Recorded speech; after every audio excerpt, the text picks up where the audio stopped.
Good morning. This is Greg Chambers with Chambers Pivot Industries, and this is the 12th. I'm looking at this right now. It's the 12th installment of my F.I.T teleseminars. This one is about a topic that I tell a story about every once in a while called Best Year Ever, and how you can have your best year ever in 2018. It sounds like a sales thing, and it starts as a sales story.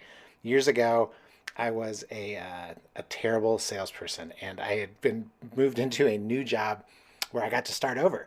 And in that new job, it was inside sales. I was moving from outside, where I was going literally door to door selling advertising, into an environment where I was using the phone, so inside telesales, and we were calling out to businesses that were buying information. And so in this, they circulated these newsletters around, and one of the newsletters was from Art Subcheck, who is actually, it turns out, a guy from Omaha, and he had how to have your best year ever. And in this best year ever, it was just like a list.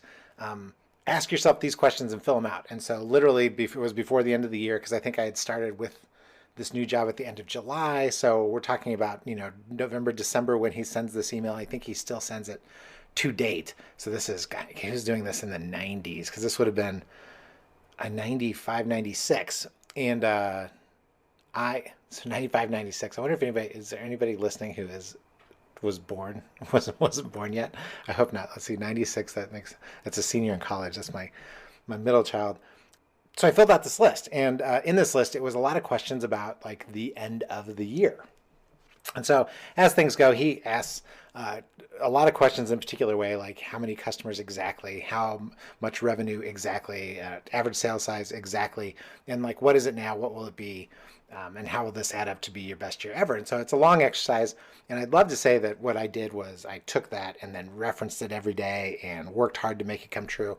But really what happened is I did the exercise like one evening or one Saturday when I would go into the office, and went through, and elements of it locked in my brain, and I just got to work. And after I started seeing immediate results, like actually before the end of the year, I was just motivated, right? Because it was all laid out in front of me. I knew exactly what I needed to do. And so I started getting some results, and then January came around. I didn't have any interruptions in January, February, March. By April, I was well on track to having my best year ever. By May, June, in that time frame, I was doing so well that, as most organizations do when you're doing well as a sales rep, they decide that you're going to be a sales manager. So I went from being on track for my best year ever to being a manager. So I love telling that story only because it's like one of these like how to have your best year ever things. And it really did end up being a pretty great year.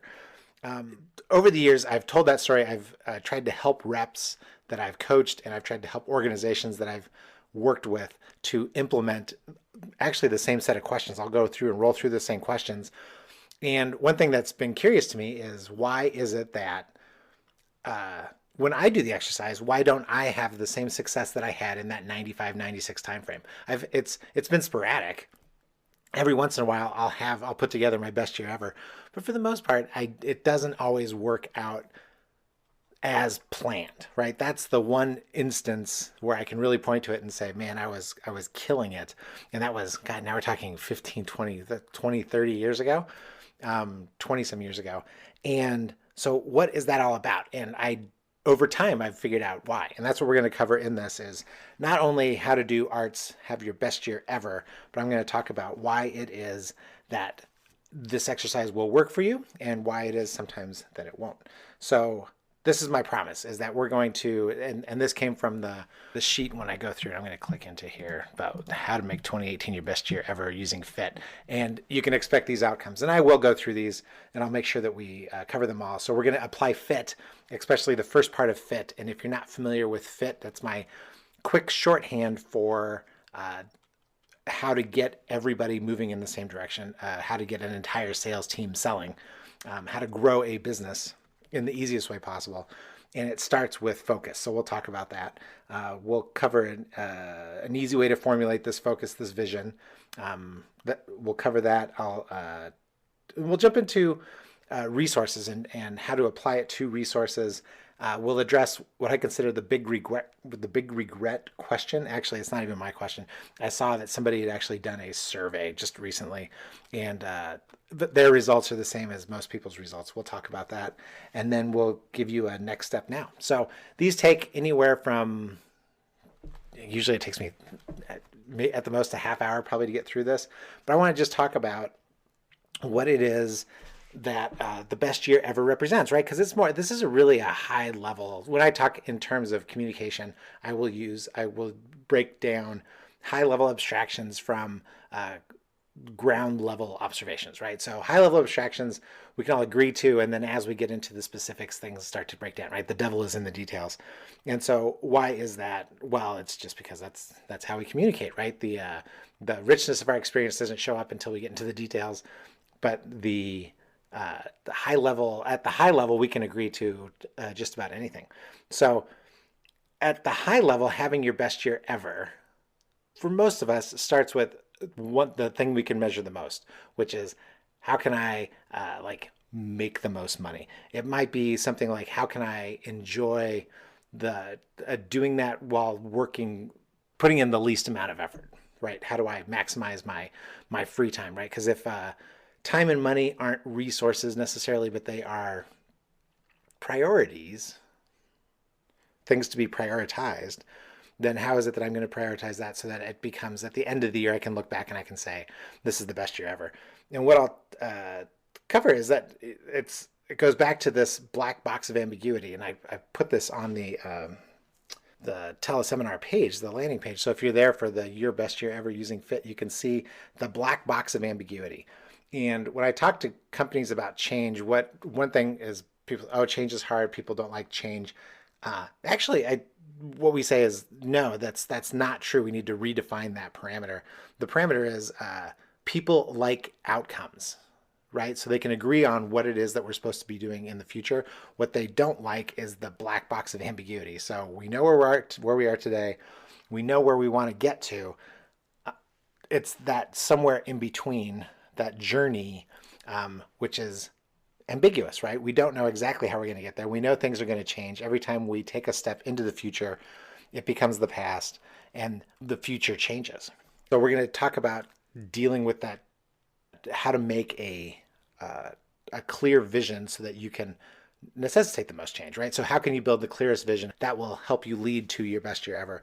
And then we're going to talk about why things don't work. So I know why this vision, even if I give it to you, why it's not going to work. And in general, it's going to be covered in the last part that we're going to cover, which is resources. And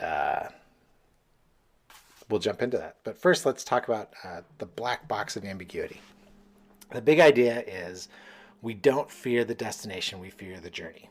I've recommended this book to multiple people, the Fat Smoker, Strategy and the Fat Smoker. And basically, David Meister's point is we all know what it is that we're trying to get to. And actually, many of us know how we can get there, like what it is we're supposed to be doing to get there. So why is it that we don't do it, right? Why is it that the fat smoker, you don't need to tell the fat smoker that they need to lose weight and stop smoking. They know that. So where's the breakdown that happens in between? And what we can take away from that when we're building our vision of 2018, like why was it that I was able to have a good year back with that art subject story? And it was because I had such a clear focus. If you can hear me shuffling, those are my cards I'm playing with. We had such a clear focus. I had such a clear focus. Art did a few things that I don't know if he did it on purpose, but it certainly has become part of what I teach when I'm helping people work on a strategic vision that people can actually get excited about. It's one thing to say this is, this year, my best year ever is making $250,000. And I want to make next year my best year ever. So to do that, I need to make $300,000, right? So that's $50,000 more. That's a huge increase. On a pretty substantial income. What do I have to do, right? Is the question most of us ask. But before we get too much further, the question that I usually start asking is around that destination. Let's talk about what it is that you'll do when you get there. So what is and what I'm after is the way to make your vision compelling is to add emotion to it. And art does it in some clever ways. And so I've borrowed it because most of the time people will say like, well, I don't know. I'm like, well, how will you know? So it's December 31st, 2018 and you hit it, then what happens? Like, what is it? Just you look at the bank, you look at the final number and say, "Ha, I did it." Do you tell anybody? Do you do anything?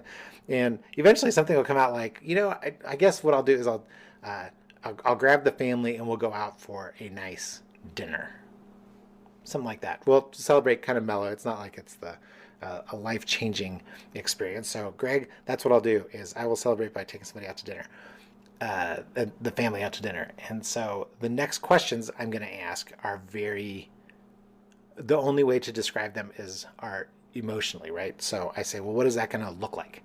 Let's dig into the details of what is it? Is everybody going to be dressed up?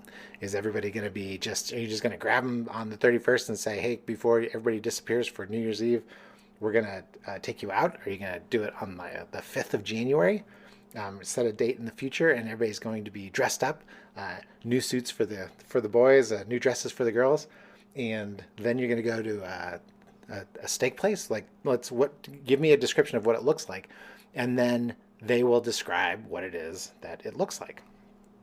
In that, right, you have to describe it because you have to start understanding what it does is it starts putting you in an emotional state where you start to figure out this is what it could look like, and it would be kind of fun. Okay, and then I say, well, what does it sound like? What are the sights and sounds on that? Happiness, glasses clinking, kids well behaved and giggling, more food that has ever been seen on a single table, a fine bottle of wine, a driver rented for the night so we don't have to worry about mom and dad having one too many tipples. What does it sound like? Like, what are some of the noises that you hear in there? What does it feel like, right? So now we start getting into almost creative fiction or creative nonfiction, where let's describe this. Like, how are you feeling at that moment? Are you proud? Are you swelling with pride? Are you worried about 2019? What is it that's happening at that moment? And then what does all this taste like, and what does it smell like? Smell, they've said, is, or I've heard said, is one of our most powerful memory generator. So if you can describe to me what you think it's going to smell like in the future, there's a good chance that you will lock this into your memory. And that's really what the point of this whole exercise is. And that's, over time, I figured out that's what Art was doing, is by transporting me into the future, he was having me put some numbers to it. But outside of the numbers that he had me put to it, he was also having me describe in an emotional way what was happening. It wasn't just the numbers. It wasn't just a high income number. It was, what are you going to do with it? Right? Are you going to pay down some debt? Are you going to buy a new investment? Are you going to reward yourself with a car? What are all those things? And then what's an emotional way for me to describe it? By describing it in that emotional way, what you do is you lock it in. And that's really the first part of F.I.T. In the book that I just finished, and it's coming out at the end of January, will be the ebook, and the physical book. I'm just looking at a galley right now. Chapter 6 is what I'm editing. And the book is going to teach you how to describe your focus, your future strategy, your strategic vision in an emotional way that your people will remember. Because in the end, there's only a few things that lock our brains onto things. And if a long time ago I read this book, I think it was Moonwalking with Einstein, and the author, who was a journalist, he taught himself all these memory tricks because he was astounded by these people who could memorize a deck of cards just by looking at them, and the World Memory Championships. And in there, they talk about like memory palaces, and if you've seen the Sherlock shows, Sherlock, he uses this memory palace technique. It's an ancient technique, right? That's why they say that's how Homer was able to recite these epic poems from memory, is because we've got this ability to compartmentalize large things. And so what makes a memory stick? And generally if it's something that's funny, ridiculous, or sexy. These are things that our brains are naturally wired to remember. So as you're describing your future state, one of the things I don't talk about at dinner is your celebration dinner, what happens after dinner, but maybe you need to lock that into your brain about just how amazing that evening would be with your significant other in order to make sure that it stays there. Because once a memory gets locked in like that, you tend to remember it more often than not. Like I can remember the ridiculous title of that book just because it's very visual. Moonwalking and Einstein. All right, so I could go on, and I have in the past gone on and said, so let's go through these exercises. Let's do this. Let's build out the vision of the future and what it is that you need to start doing January 1st or before then to make sure that these things happen. And as we did that, as I said at the very beginning, there's some reasons why it hasn't worked. It hasn't worked for me, and it hasn't worked for others. And as I dug into why did it work so well that first time and not as well other times? It's worked as well at various times, but why was that first time so special?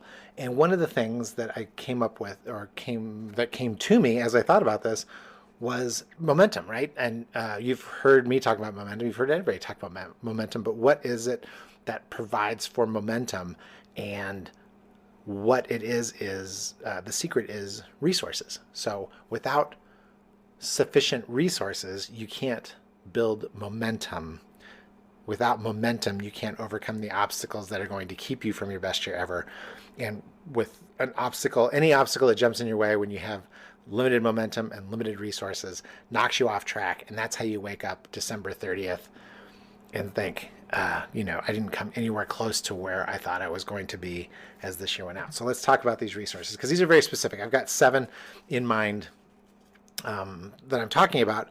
And a few of them, there's 7 of them, but I'm not going to tell stories about every single one. But I will give you some examples on 4 of them that I think I get the most questions on. It's not, but some of these are pretty obvious. Brain power is one of the resources. Having a mentor, somebody to bounce ideas off of, is a second resource. Third resource is emotional stability, being able to deal with the emotional hiccups that happen on a day-to-day, sometimes week-to-week basis. A spiritual connection, being connected to something greater than yourself is how that's described, whether or not that's specific through a religious experience or even through something else, but just a greater purpose is number 4. Number 5, physical resources. You've heard it said, without your health, what do you have? And that's number 5. Number 6 is thinking about your immediate support system, the people around you, and are they helping you get to where you need to go? And then number 7 is, as you break through into these new best year evers, one of the things that happens is you get introduced to new worlds. And each of those new worlds that you're afforded access to has a set of hidden rules. And so as you bump into that, do you know what those hidden rules are? And can you start working with them? So I'll jump into, let's see, I think I'll cover 5 of these. The first one that jumps up is usually the last one I talk about, which is hidden rules. Greg, what do you mean by hidden rules? And the best way to describe this is by telling you a story. So I grew up playing sports, but I never really spent much time on the golf course. I would go nick around with a friend, Sam. We would go out to one of the golf courses in Denver, Wilshire Golf Course and Kennedy Golf Course, because he knew people at both of those courses, and we could usually get on. They're public courses, and we could hack around. I'd take my dad's clubs, and we'd hack around. I'd take a baseball swing. He was a true golfer. And we'd mess around, but I got to the point where I was at least passable on a golf course. I could not embarrass myself. When we were young marrieds, one of the features of being a young married is that you get invited to a lot of weddings. And at one of these weddings, I got invited to a fancy country club. And having never been to a country club before, I dressed as I felt I would dress, and then pulled up to the club and found a place to park, and getting dressed. I'm self-conscious about everything. They come running up the I don't even know what see. Even today, I'm not even sure what you call those guys. But it's like they aren't really valets. I wasn't going to valet park because I didn't have any money, but um, they came running out because they were supposed to take my clubs from the car. Right. I didn't know that when you first pulled up, it wasn't that you were valet parking, but you were dropping off your clubs and announcing which foursome that you were going to be in, because that's what they were going to do is put your clubs in there, and then you went, and then you could go park yourself, or you could leave. I'm sure you could leave the keys for whoever, for Ted to go park your car. That was the very start of a tremendously uncomfortable afternoon. I wore khaki shorts and running shoes because that's usually what I golfed in. And to this day, that's what I prefer to golf in. Everybody else had long pants on. I had a cotton piqué like polo shirt. It was a little faded, in that rustic kind of LL Bean, too much sun on a navy blue shirt kind of way. It was one of my favorite shirts, but everybody else had on brightly colored, smooth faced fabric. I didn't even know what it was, blended. It wasn't even cotton probably, but blended, brightly colored shirts and long pants and golf shoes. I didn't have golf gloves. They had golf gloves. They had hats. From just every inch of it made me uncomfortable. And what it was in the end is, I can look back on that experience, and right, you just get exposed to it once and you start, like, I knew what to do next time. Next time I got invited to one of those things, I did go get a different wardrobe, right? I went and invested in better golf clubs because the off-brand clubs that I was knocking around in, it wasn't that bad. But I didn't really know I didn't know the hidden rules of the country club. So when I talk about knowing the hidden rules, not necessarily that you're going to be jumping yourself into a country club, but whatever it is that you aspire to, whether it's, do you know the hidden rules in your company for people who are in management positions? The first time I got invited into management, I didn't understand. I knew managers made more money than the rest of us, but I didn't understand any of the ancillary benefits of moving up in the world. You could have dinner on the company. You were expected to have dinner on the company, or lunches on the company where you were entertaining people. The benefits were different than the regular benefits for the regular employees. Ask yourself and find out what some of these hidden rules are going to be. And the easiest way to do that is usually, by fiction. You can kind of just read about these people's lives, or by asking them and then figuring it out before you get there. So one of the ways to help yourself make it into what your best year ever becomes is to start thinking about the hidden rules. So that's what I mean. What are your resources there? Because those are energy depleters, right? That's the people give up. I don't fit in. I don't care, and then they walk away from that. So that's number 7 on the list. Let me go back to my list here. Another one I can talk about easily is the spiritual story, right? So when people say, "What do you mean by spirit exactly?" Because what are you saying, that I need to be? What exactly do you mean? Maybe that's all they say. Great. What exactly do you mean by that? So when I talk about knowing what your spiritual connection is as a resource, it's being able to tie into something greater. There's a book that came out a couple years ago called Noble Purpose, and she called it Selling to Noble Purpose. It was right on the tails of Simon Sinek's book, Start With Why. And they both addressed what I feel is the exact same question, which is, now they were saying, this is, hey, companies, this is how you get more of your people engaged in the work, and that's you tie it to a greater purpose than their quota, than what it is they're doing right now. But I think that's, you need that for all of life, and you especially need that if you're going to have however you've marked your best year ever. And if it's not tied to a greater purpose, another reason for doing things, it's way too easy to give up on. It's way too easy to back off on when things get a little complicated. So the easiest way to do this is just to start with the question, why am I bothering to do this? And what's the value that it brings, not to myself and to my family, but to everybody or maybe it's not just to myself, but maybe it is to my family, or maybe it is to the community in general. So, what is the greater purpose that you are doing this work for, and what will having your best year ever do for others besides you?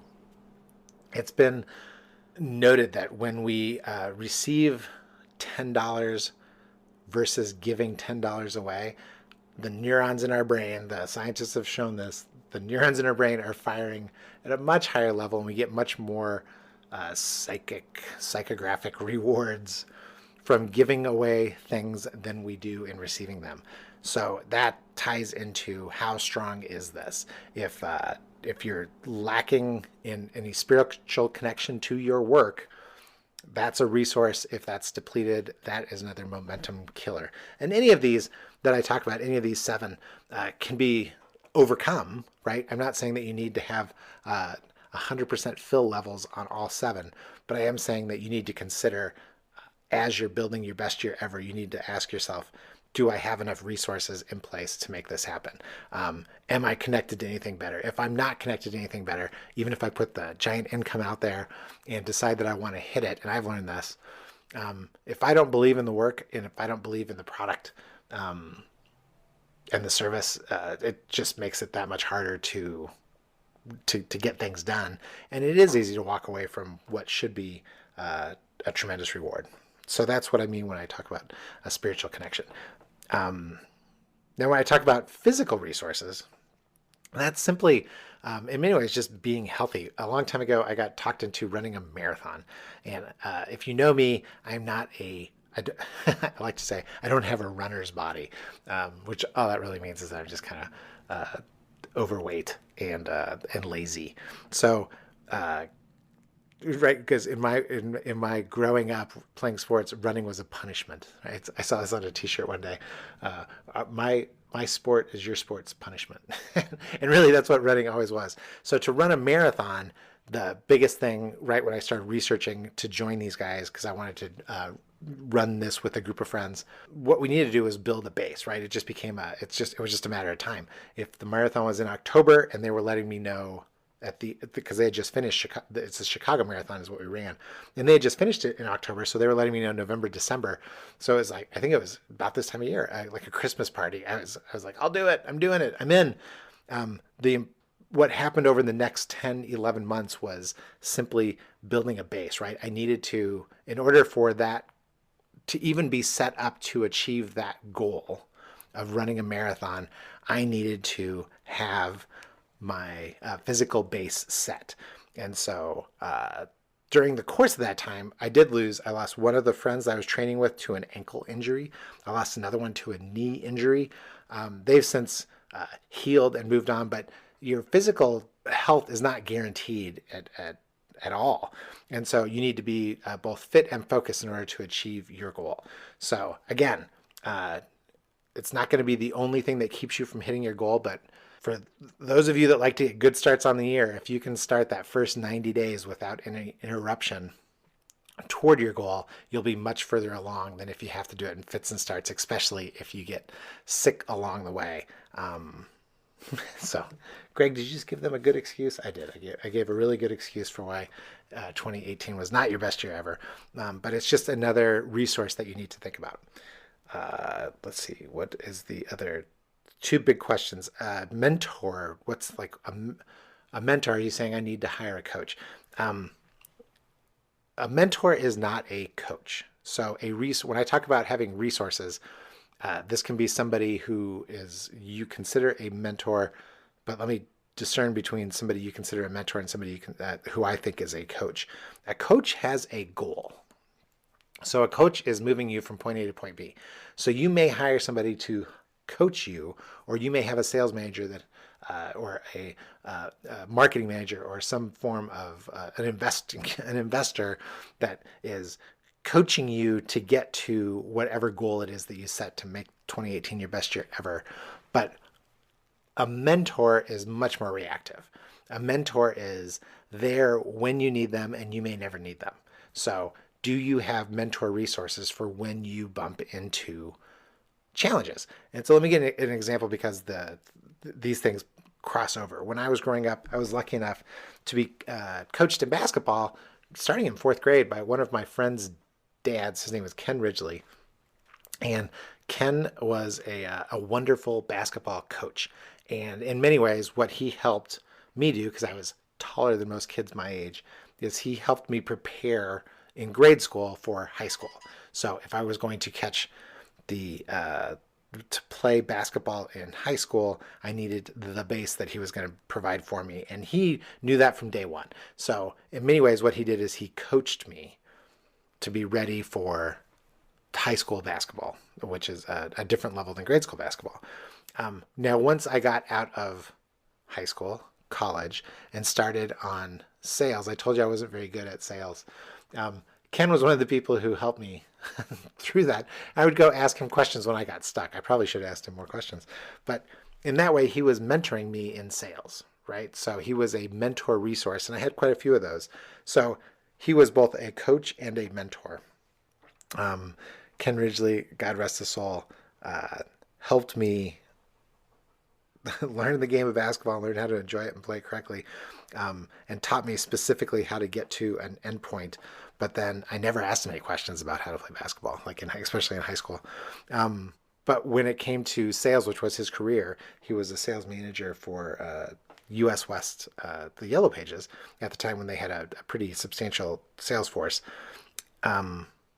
He was a mentor, and he was somebody I could ask about like how the world worked, and he would give me his opinion on that and steer me in a particular direction. So what you need in order to maintain momentum is mentoring resources in place that can you can ask questions to, and they will be able to help you along the way towards this goal and others. So that's what I mean by mentor. And then the last one I'll talk about, because so far we've talked about I've covered what a hidden rule as a knowing the knowledge of hidden rules. So I really shouldn't say that the resource is hidden rules. I'll say it's knowledge of the hidden rules is a resource. You're having strong physical resources is a resource. Having a spiritual connection is a resource. Mentors and access to mentors is a resource. This last one I'll leave you with is brain power. Because people are like, what do you mean? Just you have to be smart? And yeah, you have to be smart, but you also need to just be able to sort through the issues that are going to come up along the way that are going to keep you from your goals. So I had a rep in New Mexico, and she was super talented and very successful in previous jobs. As we got rolling in this job, she had a few health issues at the beginning, not much to think about or not much to worry about. A few days missed here and there. But then over the first 6 months, we had very high standards that you had, minimum acceptable standards that you had to meet in order to basically be on track. And she should have blown these things away. She was connected in the community. She was whip smart as far as had a background that in sales that should have helped her power through the minimums. And she just couldn't get it. And it was almost bizarre. Compared to the woman that I had interviewed and the one that was actually doing the job, she just struggled like I didn't expect anybody. And really, like nobody really had struggled, because even though we had that minimum acceptable standard ramp up period, 6 months was kind of the minimum. Like, you're pretty much guaranteed a job for 6 months, even if you were terrible. But most people, it took them a lot longer to figure out they were bad than that 6 months. For us, we knew inside of month 4 that this was not going to make it. And so we had an amicable separation. And then what ended up happening is that about a year later, she contacted me and I was like, hey, what's going on? She says, I just wanted to apologize. It turns out I went to the sleep doctor, and it turns out that I have this like sleep apnea thing. And she said I was waking up over 900 times a night, something ridiculous, some huge number. And so since then, they put me on one of these CPAP oxygen. If you can't see me, I'm putting it over my face, the CPAP as I understand it. And this was, again, like a decade ago.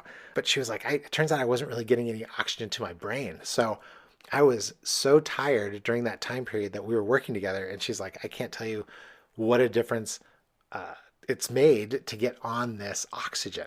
And so I always think of her when I think of brain power, because it's not necessarily that you need to have the smarts. I assume if you're listening to this, You are exceptionally talented. But what it is that your brain is actually working and not distracted by anything else during this time period in order to keep on track. So when you add all of those things together, that's what I'm talking about when I say that it's not enough just to have a clear vision of the future, which is what art subjects so graciously offered to me 20 years ago. What you also need is that your resources need to be in place. So as you're doing your planning, building your vision of the future, and making it very clear and emotional, getting emotionally tied to that vision, you also need to be assessing how am I doing in all of my resources. Because when I went back to that first time that I used Art's plan, and the reason it worked so well is because if I went through all 7 of those, I hit them all. I was on fire. Health wise, I was probably never healthier. Brain wise, I was just a sponge for information at that moment. Mentors, I had plenty of mentors, lots of people who wanted to help me. I was in my late 20s with kids. So there was no shortage of advice that was coming my way and people that I trusted I could turn to. Emotional stability, marriage, family life, wonderful babies in the house, spiritual connection, very connected to my church community, as well as believing in a higher purpose of what we were, the work I was doing. My physical resources, as I related it to brain power, it's I was just in good shape playing basketball all the time and feeling good about myself. My immediate support system, family, wife, parents, everybody pretty much checked in, young, doing well. It was a good year for everybody. And the hidden rules of the new world, I had been exposed to enough that I did understand that as I moved from as I moved my family out of lower middle class into an upper middle class existence, it was I knew what it was we were getting into. So everything was hitting at that point, and it really did allow for momentum to be built. And momentum is that thing that helps us roll over those obstacles, right? So that's where it all was. So let me summarize here what we've been talking about. People aren't afraid of the destination. People are afraid of the journey. And that's you too. As you build, you can make the vision of what 2018 is very clear in your mind. You're probably not afraid of that. And you're not afraid of achieving that. But what you are concerned about is what's going to happen between January and December. So start by having a clear vision and make that clear vision an emotional vision. And then don't stop there. Go through and check in on all your resources. Because I would suggest that if you are short in any one of those resource areas, if something's not right with your health, if something is not right with your family, if something is not right with your head, or if you don't believe in the product, fix those things first, and then you'll set yourself up for having an opportunity. But otherwise, it's just an empty prize at the end of the road, but you're probably not going to build enough momentum to dig through there. So that's what I got. This is your assignment. Should you choose to take it, I'm going to break this down into 1, 2, 3, 4, 5, 6, 2 weeks of work for you. And inside of those 2 weeks, I want you to do this. It's going to break down as far as required time. Set aside 30 minutes, day 1, 20 minutes, day 2, 15 minutes, day 3, 10 minutes, day 4, and 5 minutes, day 5. So that's Monday through Friday, time that you need to spend focused on this activity. In that 30, 20, 15, 10, and 5, you need to focus on being clear on what your best year ever looks like. Immerse yourself in there with your hard measures: income, time off, debt reduction, investment, production, whatever it is that you have for hard measures. And then spend another bit of that time focused on soft measures. What does it look like, feel like, sound like, smell like? Then the next week, every day spend 1 minute thinking about your particular resources and how and if they're in place to help you build the momentum you need to make that vision, which you can now clearly see, come true. So that is making 2018 your best year ever using F.I.T. What did we cover? We covered how to apply F.I.T. We talked about how to easily formulate focus and vision. And it's really easy for me. So if you need help, just call and I can help you walk through some of these things. But building that emotional piece of it is the part that people struggle with at first because it seems hokey, and then after you've done it a few times and seen it in progress, you fall in love with the idea. How to apply it to resources, how to think about your resources, where you are today and where you want them to be in the future, because you can actually make it the best year ever for your resources. And then addressing the big regret question. So what is the big regret question? Surprise. Surveys show that the biggest regret when it comes to best year evers on your deathbed, the on your deathbed question rarely includes any of our hard measures. So what were those hard measures I threw out? I said income, time off, debt reduction, investment production.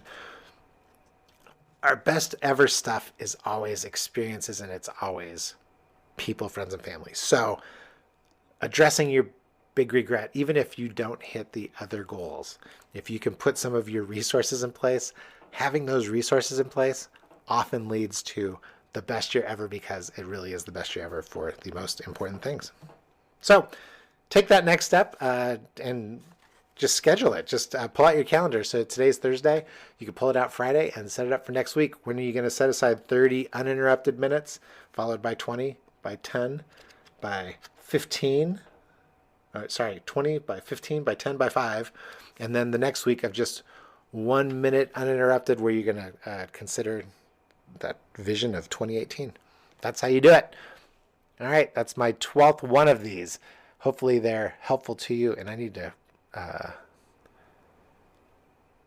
what I think I'll start doing going forward is figure out a way to make these a little more interactive. But thanks for your time, and make 2018 your best year ever. Thanks.